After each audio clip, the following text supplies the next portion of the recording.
maman Elitiam. La maman, bonjour. Bonjour, Fulgence. Vous allez vous présenter. Je m'appelle Kwasiamina aussi. D'accord, vous avez un témoignage? 3. 3 témoignages. Oui. Ok, on vous écoute. Bon, en fait, je suis venue ici jeudi passé. Je ne sais pas c'est quelle date, j'ai oublié la date exactement. Donc c'est à la suite des problèmes que j'ai en ce moment. J'en ai parlé à une sœur. Et cette dernière qui a sa sœur, Madame Gourand, que vous connaissez, Oui. qui m'a dit que j'ai entendu parler d'un monsieur. Donc voici ma sœur va là-bas, je vais lui en parler. Donc elle a parlé et puis elle est venue m'accompagner. Donc ça dit il n'y a pas longtemps que vous visitez? Non, il n'y a pas longtemps, c'est seulement jeudi passé. Ça fait même pas encore une semaine. Donc quand on est arrivé, papa a dit qu'il nous a exhorté comme on l'a fait ce matin-là. Et puis il a dit qu'on devait prendre, si c'est pour blocage qu'on est là, on doit prendre les 3 laits et puis prendre le sang de Jésus. Donc après, on est parti s'entretenir avec lui. Donc je lui ai dit que c'était un blocage. Donc il m'a dit, quand j'ai pris le premier lait, de venir samedi, et puis de prendre le deuxième lait, et puis de venir lundi ou mardi. Donc comme lundi, je devais envoyer Fulgence à l'hôpital. C'est-à-dire votre fils? Oui, mon dernier là. Donc je dis, bon, je vais venir ce matin pour prendre mon 3e lait. Mais franchement, depuis jeudi, et puis en bas, j'ai pris l'eau. L'eau mélangée au sang de Jésus. Donc, depuis jeudi, j'ai commencé les bains, comme les sœurs nous ont expliqué. J'ai commencé les bains, et quand je finis, je prie, et puis je m'endors. Mais bizarrement, le premier jour, j'ai eu l'impression que j'ai fait des rêves. Mais quand je me suis réveillée, je n'ai pas su ce que c'était. Et jusqu'aujourd'hui, je rêve, mais quand je me réveille, je ne vois pas. Mais bizarrement, ce pourquoi je suis venue ici, là, que je demande à Dieu tous les jours, là, il fait, mais sans me montrer de signes dans mes rêves. Tu comprends, mon Fulgence? Donc, la première raison pour laquelle je suis venue ici, je suis avec un homme, ça fait 2 ans. C'est avec lui que j'ai eu Fulgence. Ça se passait très bien entre lui et moi. Quand j'ai eu l'enfant, il a quitté, il habite Cocody, il est célibataire. Il a quitté Cocody et puis il est venu rester chez moi. Mais il faisait la navette. En tout cas, il passait plus de temps chez moi qu'à Cocody où il y a ses enfants. Et puis, ça se passait bien. Il y a 1 an de cela, ça a commencé à se dégrader entre lui et moi. Je ne sais pas ce qui s'est passé, mais il a trouvé que j'ai changé de comportement et tout le temps c'est des histoires. Bon, en fin d'année 2013, là, on a monté une société de bâtiments ensemble. Parce que c'est mon domaine, donc on a monté la société, il m'a dit de gérer, parce que lui travaille ailleurs. Mais quand on a des petits marchés, il y a tout le temps des palabres. Notre dernier marché, même où on a fait des histoires, c'est le marché d'une de ses amies, pendant les vacances là. Donc quand on a fini ce travail-là, tellement il y a eu des histoires. Finalement, moi je partais plus. Il avait pris ses congés, puis il était là-bas. Et à la suite de ces histoires, il est reparti chez lui. Donc il venait rarement chez moi. Il peut venir soit le dimanche, il envoie son linge sale, et puis il dépose ce que j'envoie au pressing. Et puis l'autre dimanche, il vient chercher, ou bien il passe une fois, il dort, et puis il est parti. Mais quand il m'appelle, c'est que des injures à tout le monde. Il n'y a plus de paroles. Avant, il m'appelait même maman. Il n'y a plus ça. Maintenant, quand il m'appelle, il crie mon nom, Lucie. Il n'y a plus de douceur. En tout cas, ce qui se passait entre nous qui était bien, il parlait mariage, c'est devenu affaire de séparation. La première fois, il a parlé de séparation, j'ai demandé pardon. Il est revenu. Parce que je suis fatiguée. Fulgence, c'est mon 3e enfant de père différent. Donc, j'en avais assez. J'ai dit, bon, celui-là, au moins, j'ai fait l'effort de rester avec lui. Donc, il fait, je prie, mais vraiment, son comportement ne change pas. Et qu'est-ce que je veux entendre? Je m'entends très bien avec sa fille aînée. Donc, quand il est rentré chez lui, franchement, il faut que je dise, parce que ça me chagrine. Donc, j'ai appris qu'il est sorti avec sa servante. Qu'à la maison, chez lui, il défile des femmes, plusieurs femmes. Et quand la servante avec laquelle il est sorti est partie, il y a une autre qui est venue, il a essayé encore de coucher avec cette dernière. Et sa fille qui me dit, maman, quand il ne vient pas dormir chez toi, qu'il dort à la maison, là, à chaque fois, il y a une femme. Il n'y a pas un jour qu'il dort seul. Je dis, mais attends, ce monsieur a un problème. Parce qu'il a vécu un an pratiquement 1 mois. Mais quand on vit avec un homme, là, ce n'est pas tous les jours même qu'on couche ensemble. On peut faire une semaine, peut-être c'est une fois, même des fois, même rien du tout.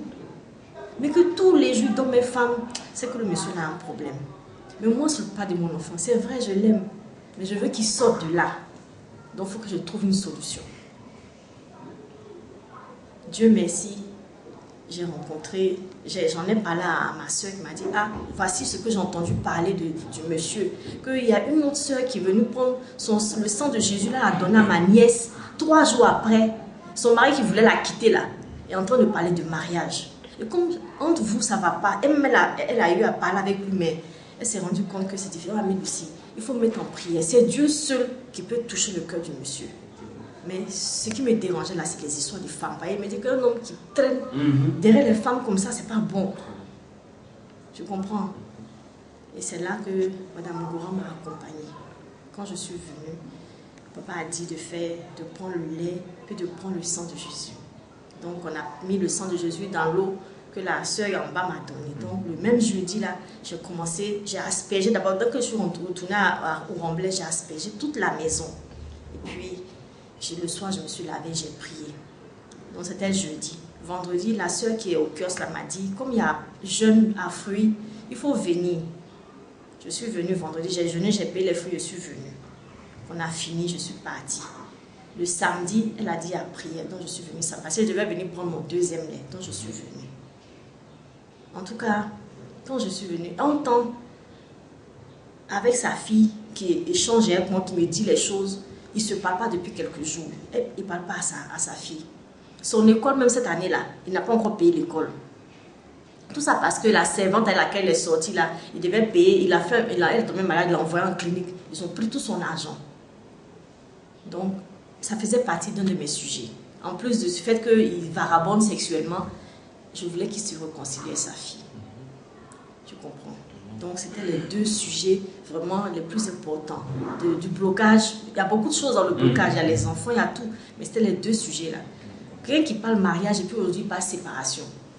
Donc, le samedi matin, quand on a fini la prière, je suis partie. J'avoue que depuis que je viens ici, quand je sors, je me sens bien. Franchement. Je me sens soulagée, comme si c'est un bagage que j'ai dégagé. Je suis contente quand je rentre chez moi. Et quand j'en parle à mon entourage, même ma fille à qui j'en parle, sa fille à lui, elle me dit, ah, où tu vas prier là, on dirait que c'est intéressant là-bas. Elle s'est dit, mal, quand tu vas finir d'aller fêter à Bongourou la Noël, tu vas venir, je vais t'envoyer pour connaître papa Florian. Parce qu'il faut que lui aussi, il t'aide. Je suis sûre que de ton côté aussi, il y a plein de blocages. Il faut que tu aides. Donc, nous deux, on va s'associer et puis on va aider ton père. Parce que ça là, c'est pas normal, cette vie qu'il mène là. Et c'est comme ça, samedi matin, quand on a fini la prière, je suis rentrée, j'ai mis mon portable en charge. Et puis j'ai envoyé un message à ma fille. Je lui ai dit, c'est comment avec papa? Elle me dit, ça va. Je dis, ah, ça va comment? Il faut me dire bien. Elle me dit, ça va très bien, on se parle. J'ai dit, gloire à Dieu. Ça s'est passé comment et que c'est passé? Ça va les détails. Elle me dit, ce matin-là, il m'a réveillée pour me dire qu'on va aller à la réception d'une tantine. Je lui ai dit, tu as vu ce que tu as dit? Que Dieu va faire. De toute façon, j'ai commencé à prier là. Dieu va faire. Maintenant, dis-moi, est-ce que depuis que j'ai commencé à venir à la prière là, femme défile encore à la maison? Elle dit non. Elles ne viennent plus. Je lui ai dit, tu as vu, non? Donc, il faut qu'on se mette en union de prière. Parce que si ton père est délivré, c'est pour nous tous notre bien. Que ce soit moi ou que ce soit vous, c'est pour nous tous notre bien. Donc, il faut qu'on puisse faire sa délivrance. Et c'est comme ça. Tellement que j'étais en joie, je ne savais pas qui j'allais appeler, je n'ai pas vos numéros. J'étais trop contente, vous ne savez pas comment me manifester. 7 jours de bain là, je ne veux même pas qu'il ait un contact physique avec lui. Parce que je ne sais pas, je n'ai pas demandé, mais moi-même là, c'est l'inspiration que j'ai dit non. Pendant les 7 jours de bain, c'est comme un traitement que je suis en train de faire. Et la remarque que j'ai faite, avant que je ne vienne ici, depuis qu'il défile les femmes là, commençait à défiler les femmes chez lui, quand il vient avoir des rapports avec moi, j'ai commencé à avoir des pertes, quelque chose que j'ai pas, ou bien des brûlures au niveau du sexe. Mais je ne veux pas lui dire, parce que quand je lui dis, ça va devenir des histoires. Tu comprends? Donc je ne parle pas. Mais depuis que j'ai commencé les bains là, je n'ai plus vu de pertes.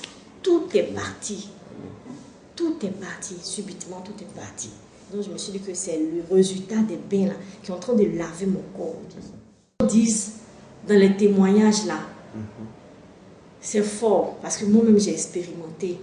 Un peu, ça a commencé, hein, mais je sais que ça vient. C'est pas encore totalement fini, mais ça vient. Donc, la troisième, non, ce que je voulais dire, pour finir ces deux sujets-là, pour dire merci à Dieu, pour dire merci au Dieu de Papa Florian, parce que Papa Florian, c'est vraiment Dieu qui l'a choisi. C'est vrai, on va prier. Moi, je suis catholique. On va prier dans les églises. Même, moi, on m'invite chez les évangéliques, mais je m'en vais. Je prie Dieu. Mais vraiment, ce que j'ai expérimenté ici, en si peu de temps, c'est beaucoup. Il fallait que j'en passe. La première fois que je rends témoignage de toute ma vie, jamais rendu témoignage. Dieu a fait des choses pour moi, mais jamais eu le courage d'aller me présenter pour rendre témoignage. Mais pour ça, là, il fallait que je rende témoignage, parce que je ne peux pas dormir. Quand je dois venir ici matin, je me réveille à 2 h du matin. Amen. Et puis je traîne. J'allume la télé un peu, je regarde. Après, à 4 h, je prends ma Bible, je prie. Je prends l'huile sainte, là, je mets sur mes enfants. Et puis je vais me laver. Je m'apprête. 5h30, je sors de ma maison pour venir. Et quand je viens, je retourne toujours en joie. Donc je voudrais dire merci à Dieu pour tout ce qu'il est en train de faire pour moi. Amen. Et puis demander à Dieu de bénir Papa Florian. Parce qu'il a besoin de ça encore, de le bénir encore plus, parce qu'il a besoin de ça pour nous aider.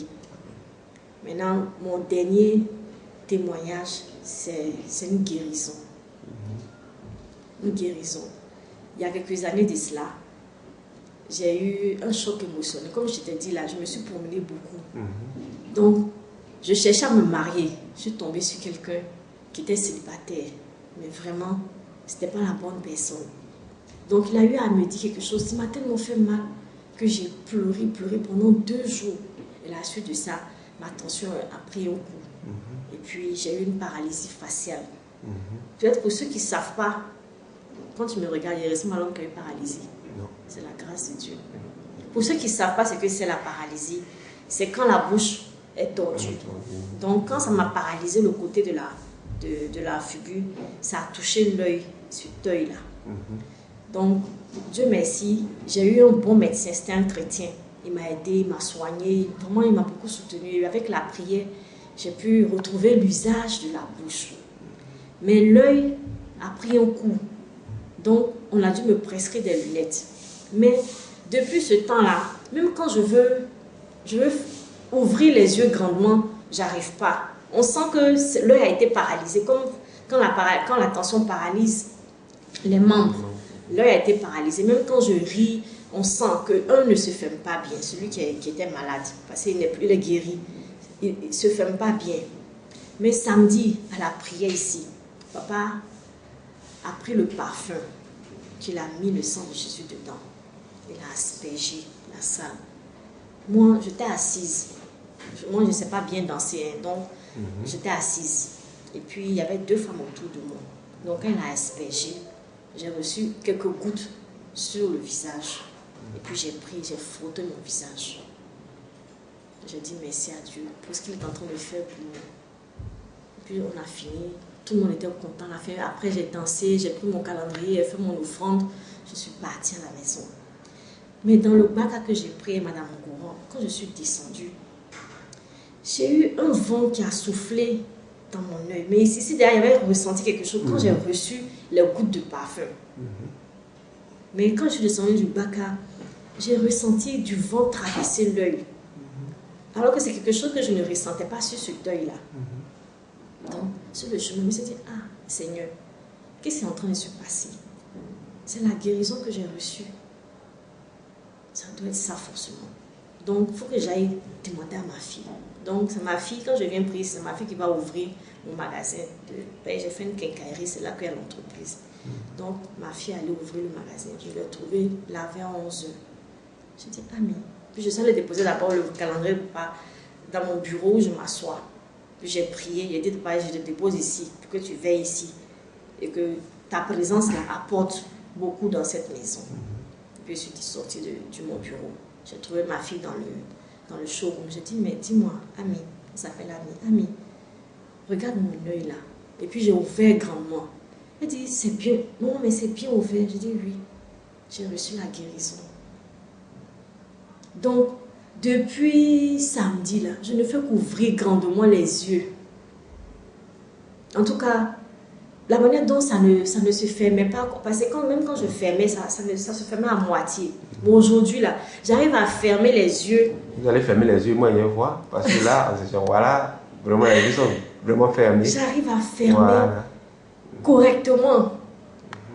Et puis, j'arrive à ouvrir grandement. Ce que je ne peux pas faire. J'ai eu la tension, là, il y a plus de 5 ans de cela. Mais Dieu a opéré le miracle. Ce samedi-là, j'ai reçu la guérison, oui. Donc, il fallait que je dise ça. Je ne peux pas garder, c'est trop fort. En fait, c'est des sentiments qui se mélangent dans mon corps. Il y a ce que Dieu est en train de faire avec mon homme, la réconciliation avec sa fille. Et puis maintenant, la cerise sur le gâteau, mon œil qui est guéri. Donc, tu ne peux pas avoir une telle grâce, recevoir une telle grâce et puis t'asseoir dessus. C'est vrai. Dieu n'aime pas ça. Il faut que tu dises merci, que tu montres que tes autres parents, tes autres frères qui sont autour de toi là, qui souffrent aussi, qui n'espèrent pas là, se disent que si Dieu a fait pour cette femme là, au bout de 3 jours, papa a dit, il faut croire, il faut changer ta manière de marcher avec Dieu. Je suis allée me réconcilier avec des gens qui ne me parlaient pas depuis des années. Même samedi là, quand je suis arrivée, que j'ai fait le constat de ma guérison là, parce qu'il a parlé de ça dans son enseignement. Il faut aller, ceux avec lesquels tu ne parles pas, il faut aller leur parler. Je suis partie, je me suis réconciliée avec les 2 personnes dans mon quartier qui ne me parlaient pas. J'ai demandé pardon. Mais vraiment, je ne peux pas laisser passer cette occasion-là de dire merci à Dieu publiquement. Pour que mes autres frères qui sont autour de moi, qui viennent ici prier, soient édifiés comme moi, qu'ils mettent leur confiance en Dieu. Amen. Qu'ils se disent qu'avec Dieu, là, tout est permis. Ouais. Ce que la main humaine ne peut pas faire, là, Dieu lui peut faire. Le même jour, il peut opérer le miracle. Donc nous tous qui cherchons à nous marier, qui cherchons à avoir la guérison, qui cherchons à avoir un enfant, à avoir la paix dans le foyer, Dieu seul a le secret. Amen. Donc Dieu ne veut pas Florian, chez qui on vient prier là. En tout cas, il agit et en puissance. Et moi, j'ai ce témoignage, il fallait que je le partage. Amen. Amen. Vraiment, c'est un témoignage qui nous a édifiés. Et Amen. Je pense que ça va édifier plus d'un. Voilà, que Dieu du Papa Florian te bénisse encore. Amen, amen. Et que vraiment que toutes tes attentes soient satisfaites en ce moment. Amen, amen. Merci mon frère.